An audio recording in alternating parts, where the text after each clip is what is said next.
We have the privilege and honor this evening to have Dr. Robert Dillon with us, who will be providing some keynote remarks.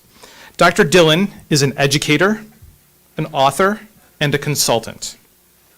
He has served as an educational leader throughout the St. Louis area over the last 20 years as a teacher, principal, and director of innovation.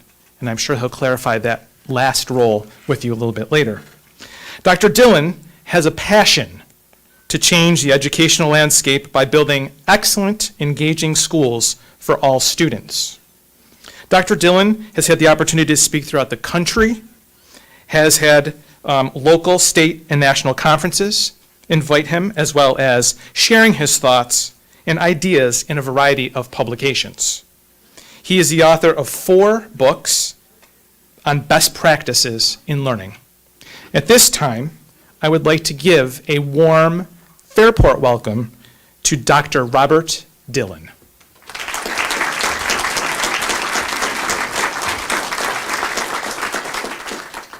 I'm the AV guy's worst nightmare, so I'm going to be all over the place. So let's go.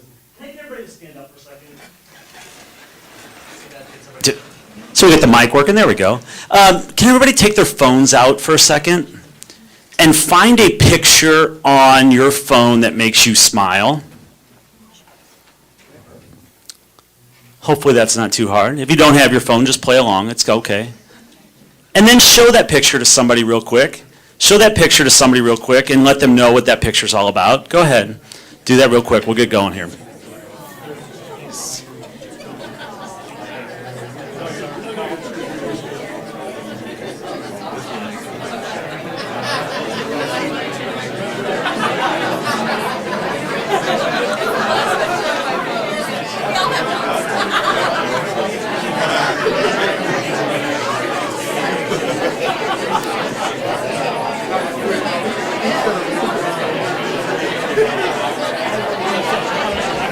All right, thank you for doing that. I appreciate you coming back together. Go ahead and have a seat.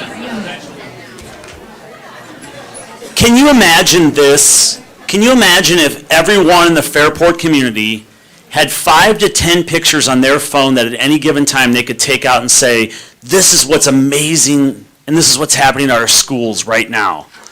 What happens if we challenged all of our teachers, all of our students, all of our parents, all of our community members to always have 5 to 10 images of amazing things happening at this school district on their phone at any point in time? Because we know what happens, right? There are schools that say, oh, did you hear what happened at school today? And it's like the 1% stuff, right? Like there aren't every day when people pick up chairs and throw them across the room, but we've all heard those crazy stories. The stuff that's really happening are the types of pictures, the types of students you heard on an everyday basis. Now, I get a chance to see a lot of schools around the country. Hope my clicker works. And the easiest schools to work with are these, the ones that say, we are struggling, come help us. That's not this school district, but that is the type of school district that can get caught in a trap, right? Things are going pretty well. We got really good kids. They talk a good game. They're doing some pretty good things. I heard about a bunch of different programs happening, and people get caught in a rut. It's good. It's good. We have a good place. You've been to our schools. It's good. And no one's pushing for that next level. And what we find in school after school after school is a trap happens. That you rest on your laurels, you stick with what you're doing, you stick to your guns, and then all of a sudden you're too far behind to catch up. So it's that continuous improvement model that I hope that you hear come out of these ideas today. And so I get a chance to see a lot of schools, and too many schools that I know live in this world. Inertia, momentum, and tradition. Right? We've been doing it that way. We're used to doing it that way. We've always done it that way. And it's hard to break that. And it's little things. It's a bell schedule. It's the way we welcome kids in the building in the morning. It's the way we schedule kids. It's the way we think about learning. It's the way we engage with our community. We always have sent a newsletter out. Yeah, does anybody read it? You know what? We always send email out. Yeah, your open rate's like 12%. Right? And so we just keep doing the same thing, and we get caught in that cycle of doing just good things for kids when there's an opportunity to do amazing things for kids. Here's a couple of other traps, and tell me if you ever get caught in these. When I went to school, things were different. They were pretty great back then. And you forget about all the kids that it really wasn't good for, because probably the people sitting in this room had an okay school experience. It may not have been the best, but you have these moments you remember. It's like glory days, like Bruce Springsteen, right? Like you remember, like, yeah, that was a good time. So we get caught in nostalgia. We get caught in these old mental models, right? Of this is what school looked like for us. If I asked you to get out a piece of paper and draw a classroom, many people would draw 25 desks, a teacher desk, and a chalkboard, right? That's the mental model we've had of a classroom forever. How do we break those mental models? How do we see things differently? How do we draw those? How do we do that image-wise? And then the other thing we fall in the trap of is over the last 30 years, an amazing amount of learning research has emerged. We've stuck kids' heads in fMRI machines, right? We know that things are different, but we're not engaging around that research. We're saying, well, I know the research says that, but do we really need to teach reading like that? Do we really need to teach math like that? What is this crazy new math that we're starting to teach? So we can't get caught in these traps. And that's my message to you, is that let's look around the country and see what unites folks, because I believe this, is that innovation is everywhere. And we're seeing it in school after school after school. And there are things that you're doing that are amazing right now. But there's some things that keep me hopeful. And there's some things that I think are an arc that you could consider as a school district of, are we doing this? Are we doing enough of this? Can we do more of this? The first is this. Do you have this culture of yes? Right? Too many school organizations have a tendency to say no to ideas. And I truly believe that good ideas die on their own. If a teacher walks down a hall with an amazing idea, it might look like this. I want to buy a $70 thing. And someone says, great, you have to get your principal to sign off on that. Okay, I got that. The curriculum director's got to sign. Okay, all right. All right, now the finance people have to get, yeah, it's $50. I'm not even going to do it. Right? Is that the type of structures and systems that get in the way of saying yes to people? It's stuff we don't even notice. And so we find things like this. I had a teacher come up to me and said, I want kids to climb in that tree. I was a middle school principal at the time, and I said, oh, I did say I was going to say yes to all the ideas. So instead of saying yes, but, because yes, but is just a waste of a word, right? That's really no. So I said, all right, let's figure it out. And I would just encourage all the teachers and all the educators and the community members in the room, if someone brings an idea about change, say, all right, let's figure it out. Because bad ideas will die on their own, but if you keep being an idea killer, you will not have an idea-rich district that's open and ample and just ready for change. And so that's what I'm seeing across the country in schools that are doing amazing things, that are not struggling, doing pretty good for kids, but are really trying to push forward and do some things that are amazing. The second thing that I see is this, is a deep sense of entrepreneurial spirit. They understand that kids as change makers is what every community needs. They need kids that can be civic leaders. They need kids that can step forward and say, no, that's not how it should be. And that starts with kind of this social entrepreneurship. I tell the story of this young lady. She came to me and said, Dr. Dillon, I'm going to need you to open up Etsy on our network. I was like, oh, why would I open up Etsy on our network? She goes, well, my small business that I run requires me to check Etsy many times during the day. And I said, oh, that's cute. You have a small business. And I shouldn't have said that, because she said, yeah, last year it grossed $12,000 as a sophomore. And she said, but most of my sales aren't in the United States. They're mostly in Hungary, and not Budapest, more the rural areas. And I was like, holy cow, we have young entrepreneurs all over our schools. We have schools around the country that are saying this. Before all of our high school kids leave, we want to make sure that they market something. Because the surest way to get rid of a bad digital footprint is to make sure kids are marketing something online. Is it a song they created, a book they wrote, jewelry they created, an art project, whatever it is? Could we think about this school district as an entrepreneurial incubator? Do you have entrepreneurs in the community that could be entrepreneurs in residence in your buildings? What else am I seeing? I'm seeing a deep sense of syncing, and let me tell you what that syncing looks like. It makes sure that teaching methods, technology, and the learning space itself are being developed and in sync. I see too much of this. I see a school that says we really want to have technology-rich environments. And then you have kids sitting in rows staring at the back of each other's heads with screens. We know that's not so good. So how do we change the learning environment? Then I see people change all the learning environment. They go, wow, this is pretty furniture. This is awesome. We have technology. And the teaching methods are all direct instruction. It's not in sync. And so oftentimes districts will put a lot of effort into one of these things and all the rest will fall by the wayside. The best school districts in the country are finding ways to sync those sorts of things. The reason you're here and the reason I'm positive and hopeful is that there is a deep interest in community partnerships. Schools do not have enough resources to do the complex job that they're being asked to do. That is honest. There aren't schools all over the country just wasting money. What they need, though, are deep amounts of community partnerships. And partnership means this to me. Partnership doesn't mean, oh, that's really cute, I'll help the school. That's called a donation. And we want those too, but partnership means this, that you truly see students as an asset that can contribute to the work that you do. Back in St. Louis, we are partners with Washington University because Washington University sees the assets that our students are.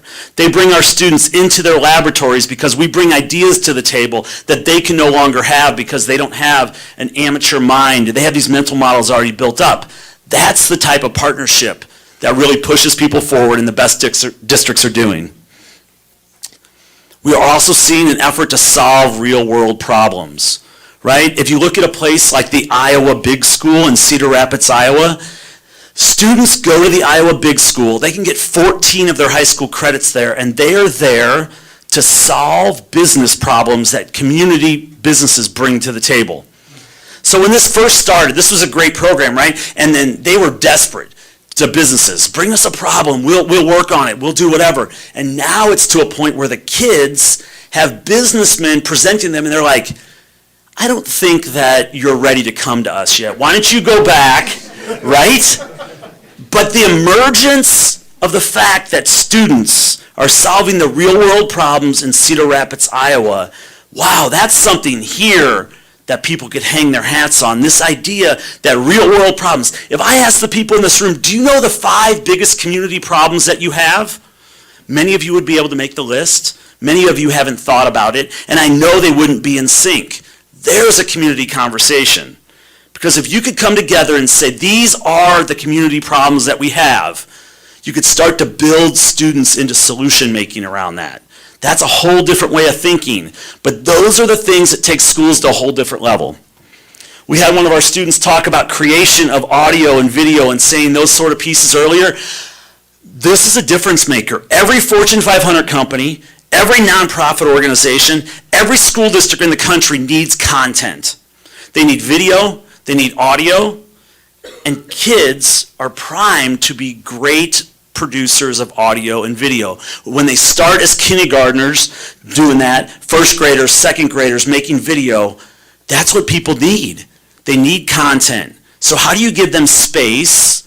How do you give them time to create and produce amazing audio? One of your superintendents here in the state of New York said that I want to make sure that every one of my seniors leaves and can make great podcasts and great video. And they know what that looks like because I know that that's a tool that everyone's going to need. Everyone needs marketing. Everyone needs someone that can do amazing communication. This is the difference maker stuff that schools around the country are really leaning into when they're in good shape, but they could really be so much better. There's another focus that projects in classrooms are about authentic audience. You know, this is what Grandparents' Day was, right? We said to kids, now, is this good enough for your grandfather? Here, go back and do this again, right? Like we handed it back to him and said, go do this again. Because kids turn in things that are good enough for teachers, but they don't turn in their best work.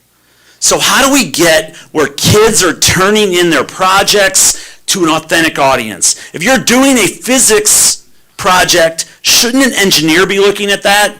If you're doing a language project, how about getting a native French speaker to take a look at that? How about if you're a first grader and you're doing something that you have a 7th grader looking at that? Who is your authentic audience?